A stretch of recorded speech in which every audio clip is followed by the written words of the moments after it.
Me llamo el padre Andrés Valdés y hoy quiero hablarte de algo que casi todos pensamos, pero casi nadie quiere mirar de frente. ¿Qué ve una persona antes de morir? Y más importante todavía, ¿qué dice la Biblia sobre ese umbral? Porque, si eres católico, sabes que la muerte no es solo un apagón, no es un simple final biológico, como quien cierra un libro y lo deja en la mesa. La muerte es un encuentro, y el modo en que la imaginamos puede llenarnos de miedo, o puede prepararnos para la esperanza. A veces me preguntan, Padre, ¿es verdad que antes de morir uno ve una luz, ve a sus familiares, recuerda toda su vida como una película? Y yo suelo responder con mucha calma. La Biblia no fue escrita para alimentar nuestra curiosidad morbosa, sino para salvar nuestra alma. Las Escrituras no son un guión de sensaciones, sino una lámpara para el camino. Y cuando el tema es la muerte, la Biblia no nos invita a coleccionar detalles, nos invita a convertirnos. Lo primero que la palabra de Dios afirma, con una claridad que no deja espacio para juegos, es esto: la muerte es seria. No porque Dios sea cruel, sino porque nuestra vida importa. Dice la carta a los Hebreos que está establecido que los hombres mueran una sola vez y después viene el juicio. Una sola vez. No hay ensayo general. No hay una vida de prueba. Hay una vida real, única, irrepetible, y cada día pesa. No para aplastarte, sino para despertarte. Y aquí aparece la gran verdad cristiana. Al final, no te espera una idea, te espera una persona. Para nosotros, la muerte no es el encuentro con algo, sino con alguien. Y ese alguien tiene un nombre: Jesucristo. Mira el Evangelio. Cuando Jesús está en la cruz, no predica teorías, muere. Y en ese momento, junto a él, está un hombre que no tiene nada para ofrecer, el buen ladrón. Un hombre que llegó al final de su vida con las manos vacías, y sin embargo, en un instante, se abre en él una rendija de luz. Jesús, acuérdate de mí cuando llegues a tu reino. ¿Y qué responde Cristo? Hoy estarás conmigo en el paraíso. Detente un segundo. Hoy. No le dijo, más adelante. No le dijo, cuando te lo merezcas. No le dijo, cuando te hayas rehabilitado. Le dijo, hoy. Eso significa que la muerte, para el que se agarra a Cristo, se vuelve una puerta hacia Él. Ahora, esto no quiere decir que el último segundo sea una especie de truco barato. Vivo como quiera y al final digo una frase bonita y ya está. No, el buen ladrón no pronunció una contraseña mágica. Lo que hizo fue una conversión real, aunque breve. Reconoció su pecado, reconoció la inocencia de Jesús y se abandonó en su misericordia. Y esa es una lección tremenda.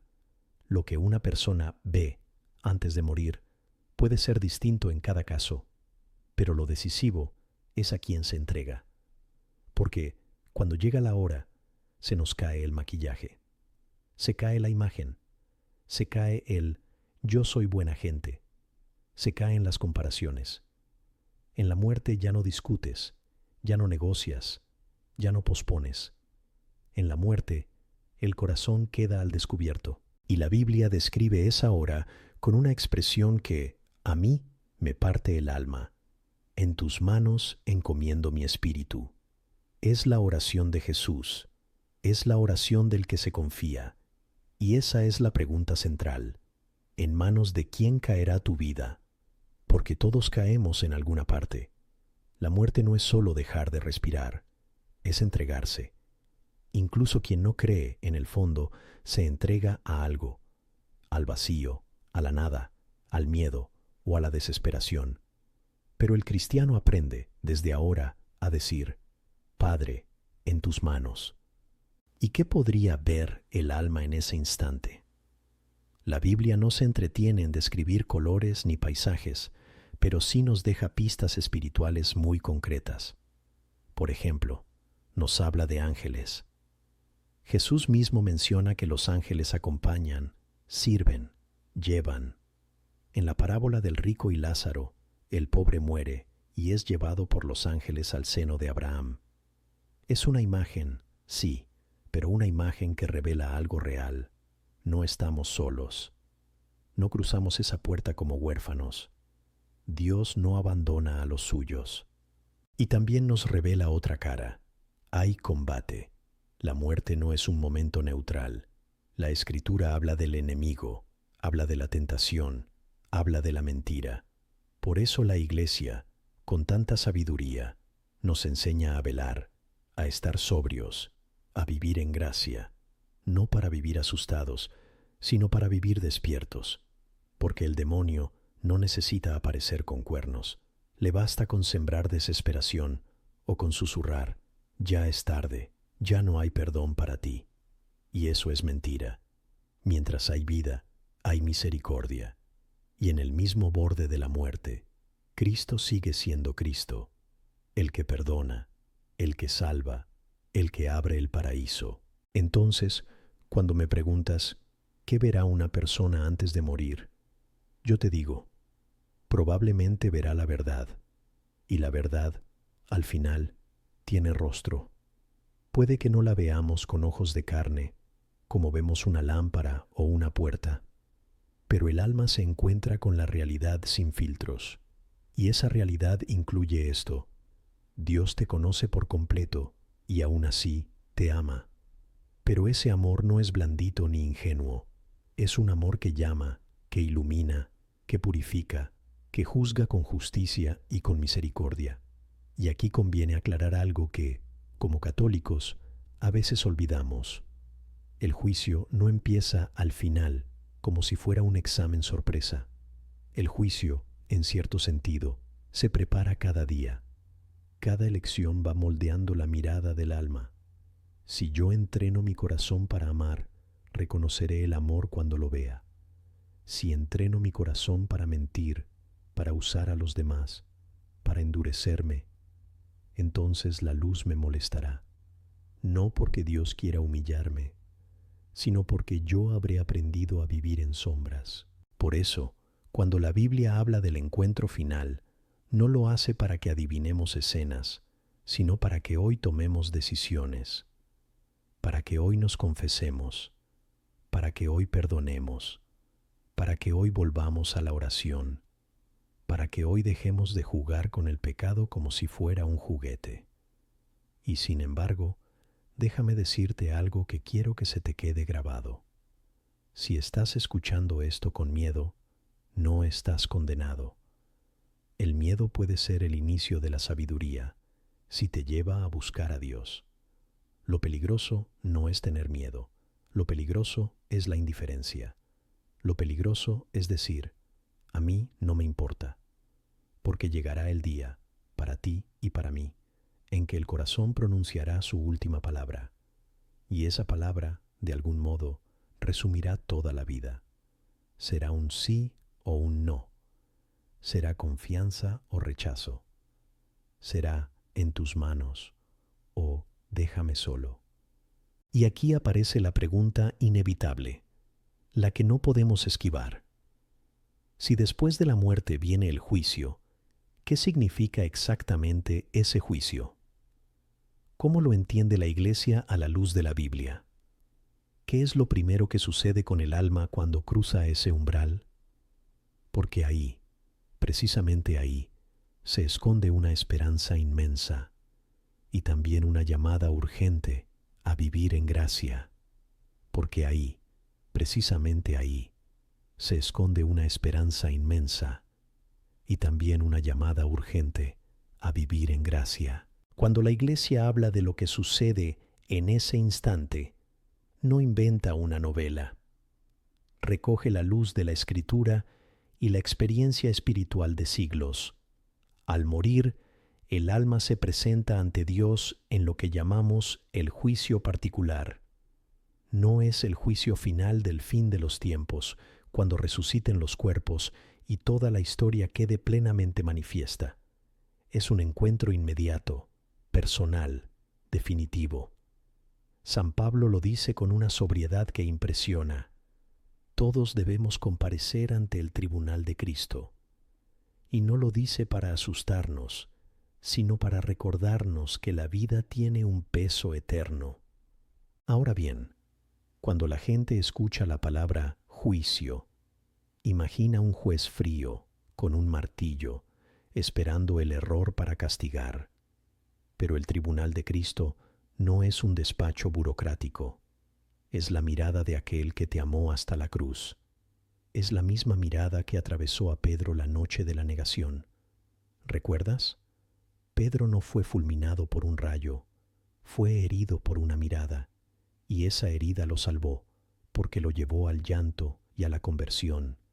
Yo estoy convencido de que, para muchos, el ver antes de morir tendrá algo de eso. No necesariamente imágenes, sino una claridad que quema y cura a la vez. La verdad iluminada por el amor. ¿Y qué se ve cuando la verdad se enciende? Se ve la propia vida tal como es, sin los maquillajes con los que nos defendemos. No como una película para entretenerse, sino como un espejo que no miente. En la Biblia aparece varias veces esta idea del libro o de las obras que quedan al descubierto. No porque Dios necesite informarse, Él ya lo sabe todo, sino porque el alma necesita reconocer. Hay pecados que aquí justificamos con facilidad. Todos lo hacen. Yo tenía derecho. No fue para tanto. Pero ante Dios, esa niebla se disipa. Y lo que duele no es que Dios humille, sino que el alma comprende. He amado poco. He perdido tiempo. He herido a quien me amaba. He tratado a Cristo como si fuera opcional. Y aquí entra un punto delicado, pero precioso. El juicio particular no es solo sentencia, también es revelación de misericordia. Muchas almas, en la hora final, descubren con asombro cuántas veces Dios las sostuvo sin que se dieran cuenta, cuántas puertas cerró para protegerlas, cuántas inspiraciones envió y fueron ignoradas, cuántas veces la Virgen, silenciosamente, las cubrió con su manto. Y en esa revelación, el corazón puede abrirse como el buen ladrón, diciendo: Señor, acuérdate de mí. Esa frase no es de museo, es oración viva para la hora última. Entonces, ¿qué ocurre después de ese encuentro? Aquí la enseñanza católica es clara. El destino se decide en relación con Dios. Si el alma muere en amistad con Él, entra en la vida. Si muere rechazándolo de manera definitiva y consciente, elige la separación. Y entre esas dos posibilidades, la Iglesia contempla con realismo algo que la Biblia sugiere con fuerza: la purificación. Porque seamos sinceros, ¿cuántos de nosotros moriremos con un amor perfecto, sin apegos, sin sombras, sin heridas, sin rastros de egoísmo? Pocos. Y sin embargo, Dios no es un contable que exige perfección como condición para amar. Dios es Padre. Y un padre, cuando ve a su hijo regresar lleno de barro, no le cierra la puerta, lo lava. Eso es lo que llamamos purgatorio, no un segundo chance para decidirse, porque la decisión profunda ya está hecha, sino un proceso de sanación y purificación para poder ver a Dios cara a cara. San Pablo habla de una obra que será probada por fuego y de alguien que se salva, pero como quien pasa a través del fuego. No es un fuego que destruye por odio, sino que quema por amor, como el oro en el crisol. Me duele cuando algunos católicos viven esto con pánico, como si el purgatorio fuera una especie de cárcel vengativa. No, es misericordia exigente. Es Dios terminando su obra en ti. Es el amor arrancando, con delicadeza firme, todo lo que aún no es amor. Y por eso la Iglesia reza por los difuntos. Por eso ofrecemos misas. Por eso existe la comunión de los santos. Porque lo que sucede al morir no nos deja aislados, sino que nos inserta más profundamente en el misterio del cuerpo de Cristo. A la vez, la Escritura nos advierte con seriedad sobre el riesgo real de cerrar el corazón. Jesús habla de la posibilidad de perderse. Habla de una puerta estrecha. Habla de quienes dicen, Señor, Señor, con los labios, pero no hacen la voluntad del Padre. Esto también forma parte de lo que una persona podría ver al final. No un monstruo inventado, sino la consecuencia de un no repetido, endurecido, convertido en identidad. El infierno, en el fondo, es la tragedia de un amor rechazado hasta el final. Y digo tragedia porque Dios no se complace en la pérdida de nadie. Cristo lloró por Jerusalén. La misericordia de Dios no es un eslogan, es sangre derramada. Pero la misericordia no viola la libertad. Dios llama, insiste, espera y también respeta. Y aquí quiero darte algo muy concreto, como pastor. Cuando acompaño a un moribundo, casi nunca lo que más pesa es el miedo a lo desconocido. Lo que más pesa es la culpa no confesada, el perdón no pedido, la reconciliación postergada. Hay una frase que escucho demasiado. Padre, yo creía que tenía tiempo. Y sin embargo, también he visto lo contrario. Personas sencillas que, aun con lágrimas, mueren con una paz que no es de este mundo. ¿De dónde viene esa paz? No viene de haber sido perfectos. Viene de haberse abandonado a Cristo, de haber recibido los sacramentos, de haberse dejado amar. Por eso la Iglesia, con una ternura impresionante, nos regala el viático, la comunión como alimento para el camino, y la unción de los enfermos, que no es un teatro de despedida, sino un sacramento de fortaleza, perdón y consuelo. Muchas veces, después de la confesión y la unción, el rostro cambia. No porque desaparezca el dolor físico, sino porque el alma se ordena. Es como si por fin se colocara en el lugar correcto, en las manos del Padre. ¿Y qué hay de esas historias de gente que dice haber visto una luz, o un túnel, o familiares? Yo no las desprecio, porque el ser humano es un misterio y el cuerpo, al apagarse, puede producir experiencias complejas. Pero como sacerdote debo decirte lo esencial. No construyas tu esperanza sobre sensaciones. Construye tu esperanza sobre Cristo, porque puede haber consuelos, sí, y Dios puede permitirlos. Pero también puede haber oscuridad. Hay santos que murieron en gran desolación interior. ¿Significa eso que Dios los abandonó? No. Significa que, a veces, el Señor permite que caminemos por fe pura, sin apoyos emocionales. Y esa fe, desnuda, vale oro. El gran ver cristiano no es ver un túnel, es ver a Cristo. Aunque esa visión sea todavía velada, aunque sea una intuición espiritual, aunque sea un llamado en medio del último suspiro. Y aquí me aferro a una imagen bíblica que es medicina, la del hijo pródigo. El padre lo ve venir de lejos y corre. No camina lentamente para humillarlo, corre. Así corre Dios hacia el que vuelve. Muchos temen que, al morir, Dios les diga, ahora sí vas a pagarme todo. Pero el Evangelio revela otra escena. Dios sale al encuentro, abraza y luego, sí, ordena la casa del corazón.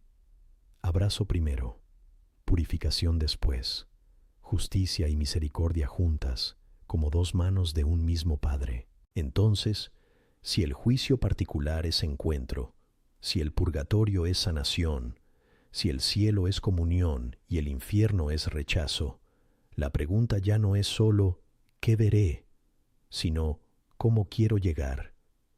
Porque la muerte no se improvisa, se ensaya cada día con la manera en que amo, con la manera en que perdono, con la manera en que me dejo corregir por Dios cuando mi orgullo se pone duro como piedra. Y aquí es donde quiero llevarte, muy suavemente, a lo que viene ahora, porque no basta con entender conceptos. Necesitamos un camino concreto. ¿Cómo se prepara un católico para ese momento? ¿Qué signos del Evangelio nos enseñan a vivir con la lámpara encendida? ¿Qué palabras, qué oraciones, qué decisiones sencillas pueden convertir el miedo en esperanza y la incertidumbre en confianza? Porque si algo deseo para ti, es que cuando llegue tu hora, sea dentro de muchos años o antes de lo que imaginas, no entres en la noche como quien cae al vacío, sino como quien cruza un umbral diciendo, con el corazón ya entrenado, Padre, en tus manos encomiendo mi espíritu. Padre, en tus manos encomiendo mi espíritu.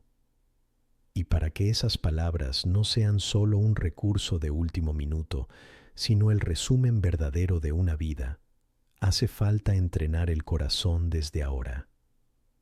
Porque nadie improvisa la confianza en el instante final si durante años ha vivido agarrado al resentimiento, al orgullo o a la indiferencia. La esperanza cristiana no es un optimismo sin fundamento, es una virtud que se practica como se practica el amor. Permíteme hablarte como sacerdote, como pastor que ha visto muchas despedidas. Hay muertes ruidosas por fuera y serenas por dentro, y también muertes tranquilas por fuera y tormentosas por dentro. Lo que marca la diferencia no es la fuerza del cuerpo, sino la dirección del alma. Por eso, si hoy escuchas este tema y sientes un nudo en el estómago, no huyas. Ese nudo puede ser una gracia, puede ser Dios tocando una puerta que tú has dejado cerrada demasiado tiempo. ¿Cómo se prepara un católico para ese momento? No con amuletos, no con supersticiones, no con fórmulas mágicas. Se prepara con una amistad real con Jesucristo. Y esa amistad se alimenta con cosas sencillas, concretas, diarias, humildes. Porque el Evangelio no es una teoría, es un camino. Empieza por lo más básico, lo más olvidado. Reconcíliate. Reconcíliate con Dios y reconcíliate con los demás. Si hay alguien a quien no perdonas, estás cargando una piedra. Y esa piedra, cuando llegue la hora, no te dejará caminar ligero. A veces me dicen, Padre, yo perdono, pero no puedo olvidar. Y yo les respondo, el perdón no es amnesia, es libertad. Perdonar es decidir que el mal que te hicieron no gobernará tu corazón. Y si hoy no puedes, pide la gracia. Dile al Señor, quiero perdonar, pero no me sale. Hazlo tú en mí. Cristo no te manda algo imposible sin darte, a la vez, la fuerza. Luego, mira tu relación con el pecado. No lo excuses, no lo maquilles, no lo conviertas en chiste, pero tampoco lo conviertas en condena definitiva. El pecado es real y la misericordia también es real, y el lugar donde ambas realidades se encuentran con una belleza tremenda es el confesionario. Yo sé que hay gente que tiene miedo a confesarse, miedo de ser juzgados, miedo de abrir heridas, miedo de verse pequeños. Pero te digo esto con toda claridad. La confesión no es una sala de tortura, es una sala de resurrección. Es el lugar donde un muerto vuelve a respirar. Y lo que más prepara para una muerte santa es vivir en gracia, volver una y otra vez a la fuente. No esperes a estar enfermo para reconciliarte con Dios. No esperes a que te falte el aire para buscar el perdón. Confiesa hoy. No porque mañana sea imposible, sino porque hoy es el día en que Cristo te está esperando. Y si me preguntas qué verá una persona antes de morir, yo te diría, verá con mucha claridad si su corazón está habituado a la luz o si ha vivido acostumbrado a negociar con la oscuridad.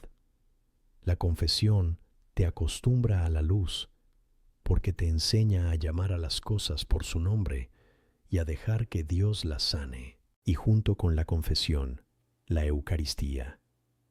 No como costumbre social, no como un rito que toca, sino como encuentro vivo con el Señor.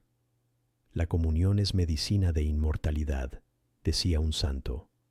Es Cristo entrando en tu vida para transformarte desde dentro. Si tú te alimentas de Él, la muerte no podrá presentarse como una desconocida absoluta, porque ya has aprendido a vivir unido a quien vence la muerte. Por eso el viático es tan poderoso, es la última comunión, el último pan del camino. Pero para que el viático sea una coronación, conviene que la Eucaristía haya sido ya el centro de tu vida. Y te diré algo más, aprende a orar con sencillez. Hay quien imagina que la oración es solo para personas especiales, que tienen palabras bonitas o experiencias místicas. No, la oración es para el que tiene sed. Y si no sabes, empieza con lo más simple. Habla con Jesús como hablas con un amigo, y luego guarda silencio para escucharlo. Reza el Padre Nuestro despacio, como quien lo descubre por primera vez. Reza un Ave María con fe, sin prisa. Reza el Salmo 23. El Señor es mi pastor, nada me falta. Esos salmos, esas palabras, se vuelven una cuerda, y cuando llega la hora, el alma se agarra de lo que ha repetido con amor. También ayuda mucho algo que casi hemos perdido, el examen de conciencia diario, no como obsesión, sino como mirada humilde. Señor, ¿dónde estuve hoy contigo? ¿Dónde me fui? ¿A quién herí? ¿Dónde amé? Si haces eso cada noche, cuando llegue el último día, no te sorprenderá la verdad, porque ya habrás vivido bajo la verdad, que es el único lugar donde la paz es posible. Porque ya habrás vivido bajo la verdad, que es el único lugar donde la paz es posible. Y aquí quiero introducir una presencia que, para nosotros los católicos, es consuelo verdadero: María. En la hora de la muerte, muchos se sienten solos, pero el cristiano nunca está solo. La Madre está cerca, no por sentimentalismo, sino porque Dios quiso que ella fuera madre de los discípulos. Y hay una oración que dice más de lo que parece. Ruega por nosotros pecadores, ahora y en la hora de nuestra muerte. Fíjate, no solo ahora, también en la hora. La Iglesia pone esa hora en la boca del pueblo para que la esperemos acompañados. Y cuando una persona ha vivido bajo el manto de María, incluso si la última hora es difícil, hay un sostén que no se rompe. Y junto a María, pide a San José. La tradición lo llama patrono de la buena muerte porque murió, según la fe de la Iglesia, acompañado por Jesús y María. No sé si hay imagen más hermosa. Morir en casa, en brazos del amor. No todos moriremos así físicamente, pero sí podemos pedir la gracia de morir así espiritualmente, sostenidos por la presencia de Cristo y la ternura materna de María. Ahora, quizá alguien diga: Padre, todo esto suena bien, pero ¿y si yo llego tarde? ¿Y si mi vida ya está hecha un desastre? ¿Y si me da miedo el juicio porque sé lo que he sido? Te respondo como sacerdote: mientras respiras, no es tarde. El demonio quiere dos cosas: o que te creas perfecto para que no te conviertas, o que te creas perdido para que no pidas misericordia. Ambas son trampas. La verdad es esta: eres amado y eres responsable. Dios te busca, pero no juega. Dios perdona, pero no banaliza el mal. Y esa combinación, amor y verdad, es lo que salva. Y aquí quiero que comprendas algo que cambia la manera de mirar la muerte. El cristiano no se prepara solo para morir bien, se prepara para vivir bien. Porque la buena muerte es fruto de una vida orientada, no de una vida sin caídas, sino de una vida que se deja levantar. La santidad no es una biografía limpia, es una historia de misericordia aceptada. Por eso, haz también algo muy humano: ordena tu vida. No me refiero solo a papeles, aunque eso también es caridad con los que quedan. Me refiero a lo interior. No dejes conversaciones pendientes eternamente. No postergues un perdóname como si el tiempo fuera infinito. No guardes un te quiero para cuando ya no haya voz. Hay personas que, al final, no sufren tanto por lo que hicieron, sino por lo que no se atrevieron a hacer. Reconciliarse, hablar, abrazar, pedir ayuda. A veces, Dios te da una advertencia suave, un susto, una enfermedad, una pérdida. No lo tomes como castigo, tómalo como campana, como recordatorio de que la vida pasa rápido y lo único que queda es el amor. Y si hoy piensas en lo que una persona podría ver antes de morir, déjame decirte lo que yo he visto muchas veces. He visto ojos que se suavizan cuando llega el perdón. He visto respiraciones agitadas que encuentran calma cuando escuchan una oración. He visto manos tensas que se sueltan cuando reciben la absolución. He visto familias reconciliarse al pie de una cama. Y también he visto el dolor de quienes no quisieron abrirse, de quienes se aferraron a su orgullo hasta el final. No lo digo para condenar a nadie, porque el último instante pertenece a Dios, y su misericordia es más grande que mis palabras. Lo digo para despertarte.